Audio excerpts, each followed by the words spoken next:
सद्गुरुदेव भगवान की जय। श्री सीताराम भगवान की जय। श्री राधा रमण लाल की जय। सभी दर्शकों और भक्तों के चरणों में कोटि कोटि प्रणाम। सबको प्रेम भरा जय जय श्री राधे। आज मैं आपको बहुत ही विशेष, बहुत ध्यान पूर्वक सुने, जिनको भी जीवन में कुछ पाना है, जिनको भी दुखों से बचना है, जिनको भी जीवन में अपने होने का लाभ लेना है, इस जीवन को सार्थक बनाना है, बहुत ध्यान पूर्वक इस सत्संग को सुने। इससे आपके बहुत संशय नष्ट हो जाएंगे। हम जो ये बताते हैं कि कभी कोई भी जीव, कोई भी कहीं कोई क्रिया कर रहा है, आप देखना, अंदर से देखना, वो सिर्फ सुख के लिए ही कोई भी चेष्टा कर रहा है। मन से भी कर रहा है तो सुख के लिए ही। आप देखना, पशु पक्षी से लेकर मैं मनुष्य देवता सबकी बात कर रहा हूँ, नीचे से ऊपर तक, लोगों तक के जितने भी हैं, कोई भी चेष्टा कर रहा है वो सिर्फ सुख के लिए ही। और सुख भगवान की भक्ति, भगवान के भजन के बिना नहीं है। मेरी बात समझिए।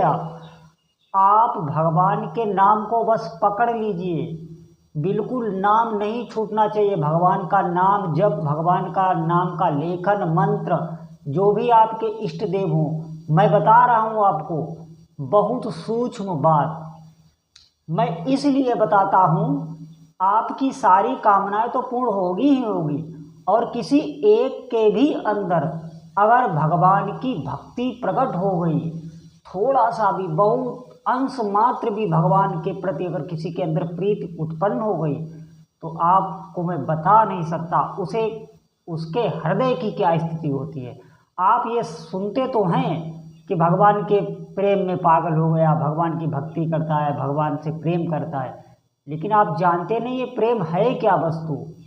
भगवान के प्रति जिसको थोड़ा सा भी प्रेम हो जाता है, आप सब विषय लगे ते खारा है, नहीं खान पान ते भावे, नहीं कोमल बसन सुहावे, सब विषय लगे ते खारा है, हरि आशिक का मन न्यारा है। आप समझो, सब विषय, जितने भी विषय भोगों के प्रति देखिए ना, हम संसारिक चीज वस्तुओं के पीछे कितना भागते हैं, कितना अंदर से बेचैन रहते हैं। कभी किसी की तृप्ति होती है? आपको कोई भी, किसी भी शरीर से आप प्रेम करते, वो शरीर आपको मिल जाता, क्या आपको शरीर से तृप्ति हो गई? क्या किसी भी विषय, दुनिया में कहता हूँ यहाँ तक कि ब्रह्मा तक कोई भी विषय आपको दे दिया जाए, आपको उस विषय से तृप्ति नहीं होगी। आप टटोल कर देखिए, क्या किसी को विषयों में सुख मिला है? थोड़ी सी भी भक्ति जिसके अंदर प्रकट हो जाती है ना, सब विषय उसे खारे लगते हैं। बिल्कुल रमा विलास राम अनुरागी, तजत बमन इब नर बड़भागी। भगवान के में थोड़ा सा भी जिसको प्रेम हो जाता है, उसे ये सब बमन उल्टी की तरह लगने लगता है। बात मानिए, अंदर ही सुख की जब प्राप्ति हो जाती है, भगवान से जिसको प्रेम हो जाता है, उसे अपने सुख की प्राप्ति हो जाती है। बाहर जो इंद्रियों द्वारा हम विषय भोगते हैं, इसकी आवश्यकता ही नहीं रहती। बात मानिए, आप इसको समझ नहीं पा रहे। मैं जो बताना चाह रहा हूँ, वो आप उस पर चिंतन थोड़ा कीजिए। मैं ऐसी जगह आपको पहुँचाना चाह रहा हूँ, वहाँ दुख कोई छूता ही नहीं, वहाँ काल का भी प्रवेश नहीं है। मेरी बात मानिए, काल का भी वहाँ प्रवेश नहीं है। आपको पता तक भी नहीं चलेगा मृत्यु क्षण में कि आपसे के साथ क्या हो रहा है। भगवान बहुत दुलार करने लगते हैं। मैं ऐसी स्थिति में आपको पहुंचाना चाह रहा हूँ। थोड़ा सा भी अगर किसी के भक्त के अंदर भगवत प्रेम उत्पन्न हो गया, और भगवत प्रेम तभी उत्पन्न होता है जब कोई निष्ठापूर्वक हो, भगवान के नाम जप का व्रत ले लेता है, खूब नाम जप, छक्के नाम जप करो। कोई भी ऐसी सिद्धि नहीं है, कोई भी ऐसा संकट नहीं है जो नाम जप से नहीं होता। ये जो लोग कहते हैं मैं बहुत दिनों से नाम जप कर रहा हूँ, मेरे ये नहीं हो रहा है, मेरा ये काम बिगड़ रहा, बिल्कुल मानने वाली ही बात नहीं। आप बात मानिए, वो कर रहे हैं तो फिर वो बहुत गलतियाँ ऐसी कर रहे हैं विकट। कोई ऐसे आचरण कर रहे हैं वो गलत, शास्त्र विरुद्ध, जिन्हें निषिद्ध बताया गया है, या तो तभी असर नहीं कर रहा है या वो नाम जप निष्ठा से कर ही नहीं रहे। मेरी बात मानिए, नाम जप में ऐसा नहीं है। भगवान का नाम ही एक ऐसा सत्य है जो आपको ऐसी ऊंचाई पर पहुंचा देगा। बड़े बड़े योगी, बड़े बड़े तपस्वी, बड़े बड़े ज्ञानी, बड़े बड़े संत वहाँ तक नहीं पहुँच पाते जहाँ एक साधारण गृहस्थ नाम जप से पहुँच जाता है। मैंने आपको पिछले वीडियो में उदाहरण दिया था संत रविदास का। अनेकों ऐसे उदाहरण हैं, अनेकों। आप भगवान के नाम को पकड़िए, आप स्वाभाविक जो मन का सुख होता है वो आपको मिलने लगेगा। कभी कितना भी संकट आ जाए, आप कभी भी परेशान नहीं हो सकते। 1000 लोग मिलके अगर आपको दुखी करना चाहे तो आपको दुखी नहीं कर पाएंगे। नाम, भगवान के नाम जप में इतनी इतनी शक्ति है, आप विश्वास तो करें।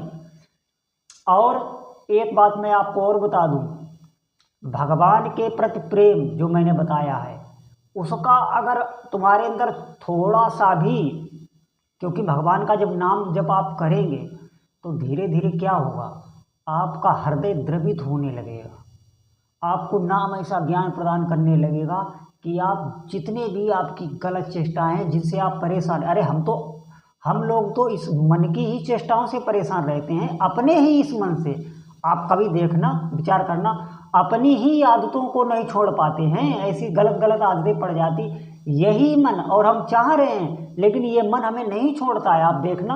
और इसी से बहुत लोग परेशान रहते हैं। किसी के गंदे विचार आते हैं वो इससे परेशान है, कोई मन गलत क्रियाएं सीख गया है। मैं उन बातों को कहना नहीं चाहता हूँ वीडियो के माध्यम से, तो उन गलत चीज़ों को ये नहीं छोड़ पा रहा है, उससे वो परेशान।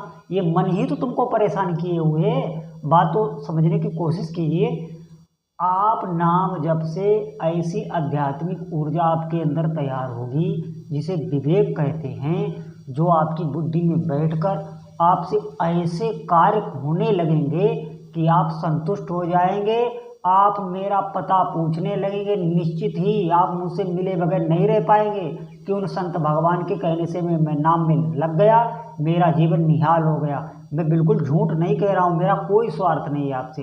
जिसने भी नाम पकड़ लिया सब विकार उसके मिट गए और इस मन पर वो शासन करने लगता है। जो मन हमें आज तक फंसाए है, नाना प्रकार के दुख देता है, ये ऐसी ऐसी गलत हरकतें आपसे करवा देता है। फिर बाद में आप रोते हो कि देखो ऐसा नहीं करना चाहिए था, लेकिन मैं कर गया। ये मन ही करवा देता है।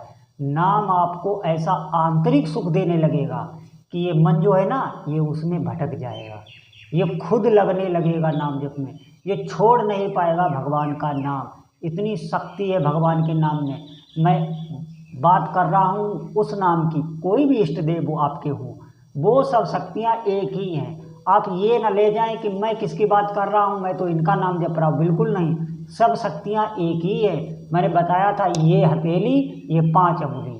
अब मैं आपको बता रहा हूँ, वो शक्ति इस पूरे ब्रह्मांड को धारण करके स्थित है।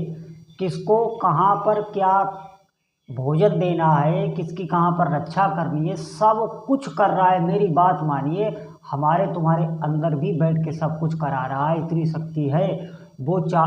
देखो, हम चाहते हुए भी इस शरीर में हैं, लेकिन इस शरीर को कहाँ बचा पाते हैं। इसमें जब जो होना होता है तब होता है। इतने बड़े बड़े धनी मानी हैं, इतने बड़े बड़े वैज्ञानिक हैं जो भौतिक दृष्टि में इतनी उन्नत कर चुके हैं, क्या वो अपने मन का कर पाते? बिल्कुल किसी के कुछ हाथ में नहीं। फिर आखिरी में उनको यही कहना पड़ता है कि भगवान है। मैं उसी शक्ति का नाम जप करने के लिए आपको कह रहा हूँ। वो शक्ति कौन? वही सब शक्ति, माँ काली, माँ दुर्गा, माँ भगवती, महालक्ष्मी, गणेश जी, श्री राम, श्री कृष्ण, श्री हरि, श्री शिव जी, कोई भी, मैं इनमें भेदभाव नहीं करता। किसी भी शक्ति, ये सब शक्ति ब्रह्म स्वरूप ही हैं। आप इसमें कभी दुविधा ही नहीं रखना, ये दुविधा बिल्कुल निकाल देना। आप नाम में लग जाइए बस, आपके सारे संशय मिट जाएंगे। आप मेरी इस बात पर गौर करें और भगवान के नाम को पकड़ लें। देखना कैसे मंगल होता है। आप रोज नियम से सुबह जगने से शाम तक जब भी समय मिले आप बैठकर भगवान का नाम उच्चारण करने लगें, मानसिक जप करने लगें। और बोल बोल कर जप करें। प्रारंभिक अवस्था में बोल बोल कर ही करें। थोड़े दिन वो देखिए आपके साथ क्या होता है। कामनाएं तो आपकी क्षणिक पूरी होगी, क्षणिक। और अंदर से जब आपको शक्ति महसूस होने लगी, सुख महसूस होने लगेगा, फिर कामनाएं उत्पन्न ही नहीं होती। फिर कामनाओं की कोई ज़रूरत नहीं रह जाती। अंदर कोई कमी रहती ही नहीं जो कामना उत्पन्न हो। तुम्हारे पास रहने वालों तक की कामनाएं होनी बंद हो जाती हैं। बात मानिए। भगवान आपका मंगल करें और आप भगवान के नाम में लगें। मेरा बस यही कहना है, आप भगवान के नाम को पकड़ें। भगवान आपका मंगल करें, भगवान आपकी रक्षा करें। बोलो श्री राम कृष्ण नारायण की।